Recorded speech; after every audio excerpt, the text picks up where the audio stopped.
രാവിലെ തന്നെ ഞാൻ നമ്മളുടെ പഴയ വീട്ടിലേക്ക് എത്തി.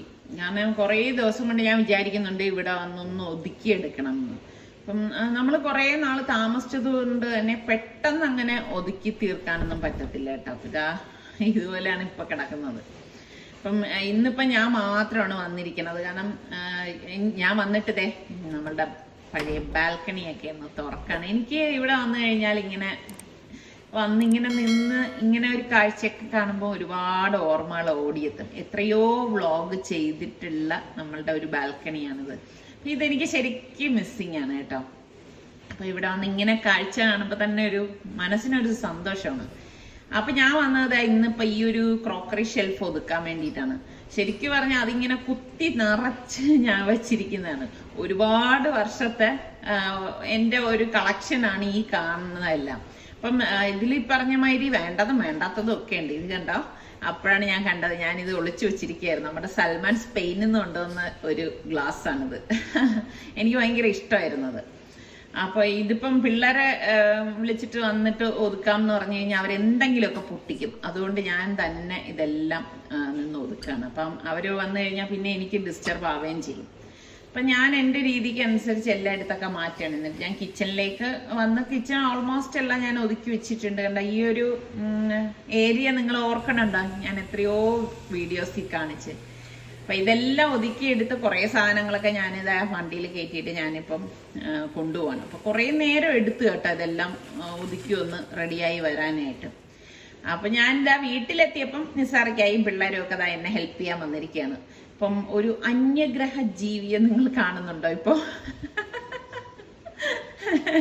എന്റെ ഗ്ലാസ് കണ്ടിട്ട് അതിനെ എടുത്തു വെച്ചിരിക്കുന്നതാണ്.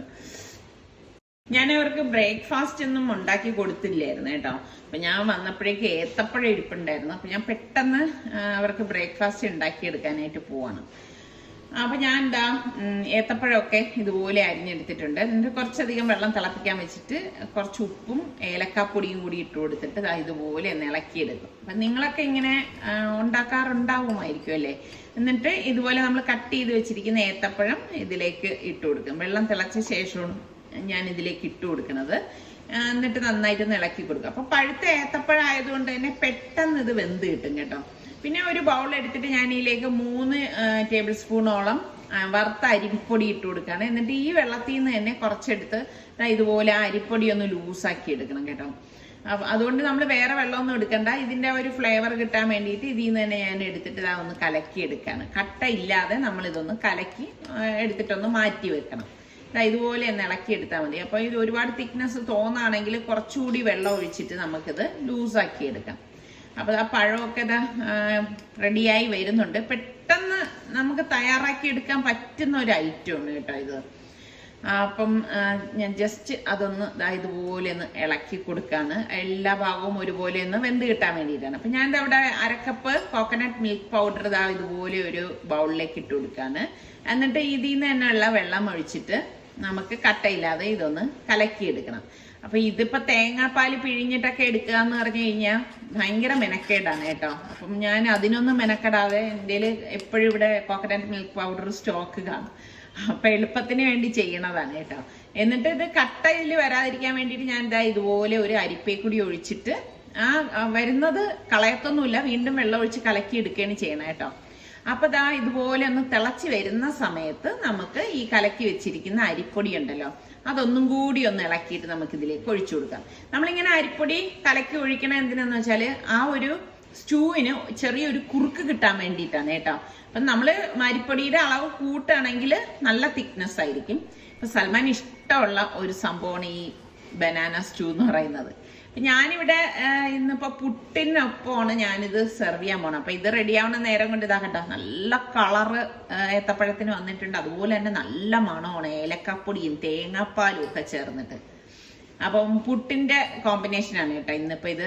നിങ്ങളൊക്കെ ഇങ്ങനെ ഈ ഏത്തപ്പഴ സ്റ്റൂ പലഹാരത്തിനൊപ്പം കഴിക്കാറുണ്ടോ? അതേ വെറുതെ ഇങ്ങനെ പായസം എന്നുള്ള ആ ഒരു ഇതിലാണോ കഴിക്കുന്നത്? ഒന്ന് പറയണേ.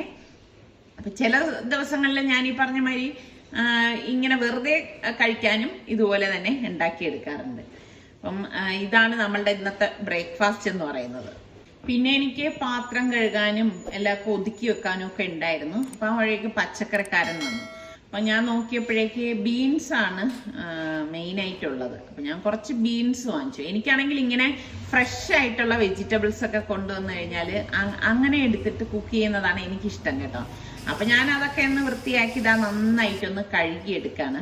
അപ്പം ഇതിപ്പം ഞാൻ തോരൻ വെക്കാൻ വേണ്ടിയിട്ട് കട്ട് ചെയ്തെടുക്കാണ്. അപ്പം ബീൻസ് മെഴുക്കുവരട്ടി ഉണ്ടാക്കും, അതുപോലെ തന്നെ വഴറ്റി എടുത്തുണ്ടാക്കും. നിങ്ങൾക്ക് ഏത് ടൈപ്പിലെ ബീൻസ് തയ്യാറാക്കുന്നതാണ് ഇഷ്ടം.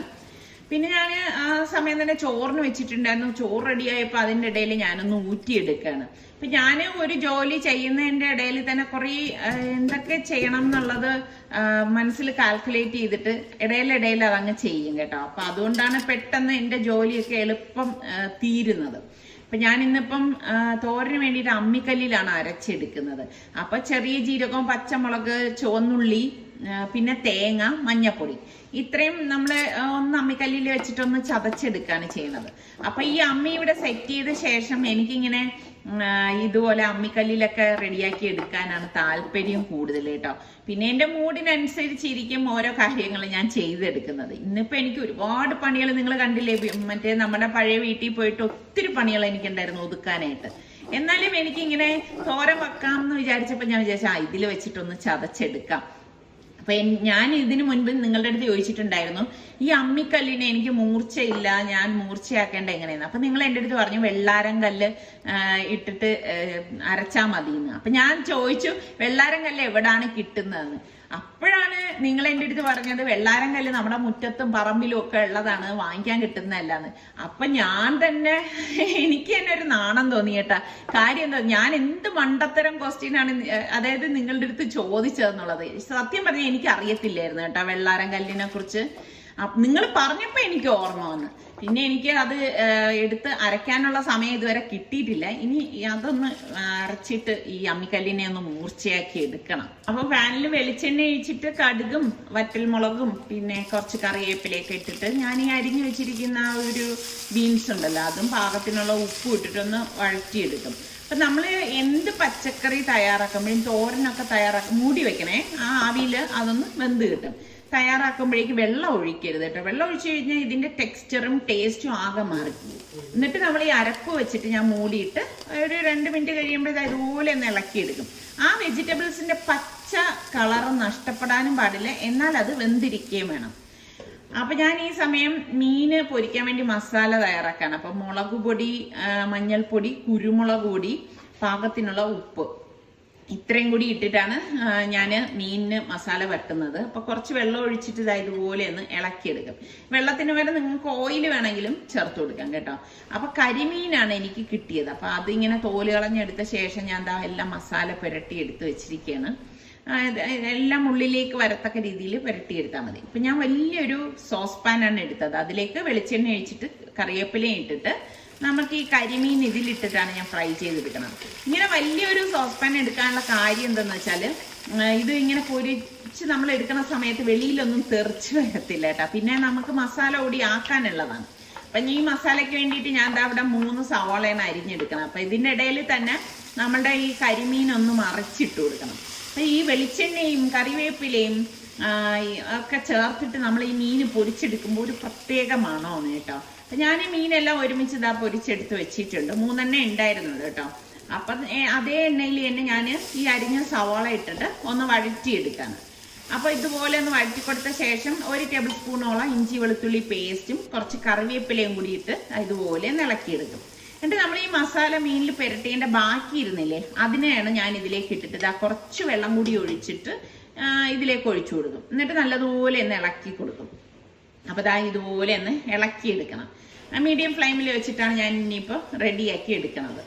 ഇതുപോലെ ഇളക്കിയെടുത്ത ശേഷം ഞാൻ ഇതിലേക്ക് 1 ടീസ്പൂണോളം ഗരം മസാല പൊടി കൂടി ചേർത്ത് കൊടുക്കുന്നുണ്ട്. അതൊക്കെ ഇടുമ്പോഴേക്കും ഒരു പ്രത്യേക ടേസ്റ്റ് ആണ് കേട്ടോ ഈ മസാലയ്ക്ക്. ഇനി ഞാൻ 2 ചെറിയ ടൊമാറ്റോ അരിഞ്ഞതും കൂടി ഇതിലേക്ക് ഇട്ട് കൊടുക്കുകയാണ്. ടൊമാറ്റോ നിങ്ങൾക്ക് വേണ്ടാന്നുണ്ടെങ്കിൽ അത് യൂസ് ചെയ്യണം എന്ന് നിർബന്ധമൊന്നുമില്ല. പിന്നെ പാകത്തിനുള്ള ഉപ്പും കൂടി ഇതിലേക്ക് ചേർത്തിട്ട് നന്നായിട്ടൊന്ന് വഴറ്റി കൊടുക്കാം. അപ്പൊ ഇതാണ് നമ്മളുടെ മസാല എന്ന് പറയുന്നത്. അപ്പൊ ഞാൻ ഇതിനിടയിൽ വാഴയില കട്ട് ചെയ്തുകൊണ്ട് വന്നിട്ടുണ്ടായിരുന്നു. അപ്പൊ മസാലയുടെ പകുതി ഞാൻ ഇതുപോലെ ഇലയിലേക്ക് നിരത്തി വെച്ചിട്ട് അപ്പൊ ഞാൻ സെപ്പറേറ്റ് ചെയ്തൊന്നും പോണില്ല. ഈ 3 മീനും ഞാൻ ദേ ഇതിലേക്ക് തന്നെ വെച്ചു കൊടുക്കാണ്. കാരണം എനിക്കിനിയിപ്പം അങ്ങനെ സെപ്പറേറ്റ് ചെയ്തിട്ടൊന്നും ഉണ്ടാക്കാനുള്ള ഒരു മൂഡില്ല എന്ന് പറയുന്നതാണ് ശരി കേട്ടോ. ഒരുപാട് ജോലിയൊക്കെ കഴിഞ്ഞ് വന്നതുകൊണ്ട് ആകെ ടയേർഡാണ്. അപ്പൊ ബാക്കി മസാലയും നമ്മളിതാ ഇതിലേക്ക് ഇതുപോലെ അങ്ങ് വെച്ചിട്ടാണ് നമ്മൾ ഈ ഇലയൊന്ന് പൊതിഞ്ഞു കൊടുക്കുന്നത്. നമ്മൾ നമ്മുടെ നാടൻ പലഹാരങ്ങളും ഈ വാഴയിലയിലൊക്കെ തയ്യാറാക്കുമ്പോൾ ഒരു പ്രത്യേക ടേസ്റ്റ് ആണല്ലേ.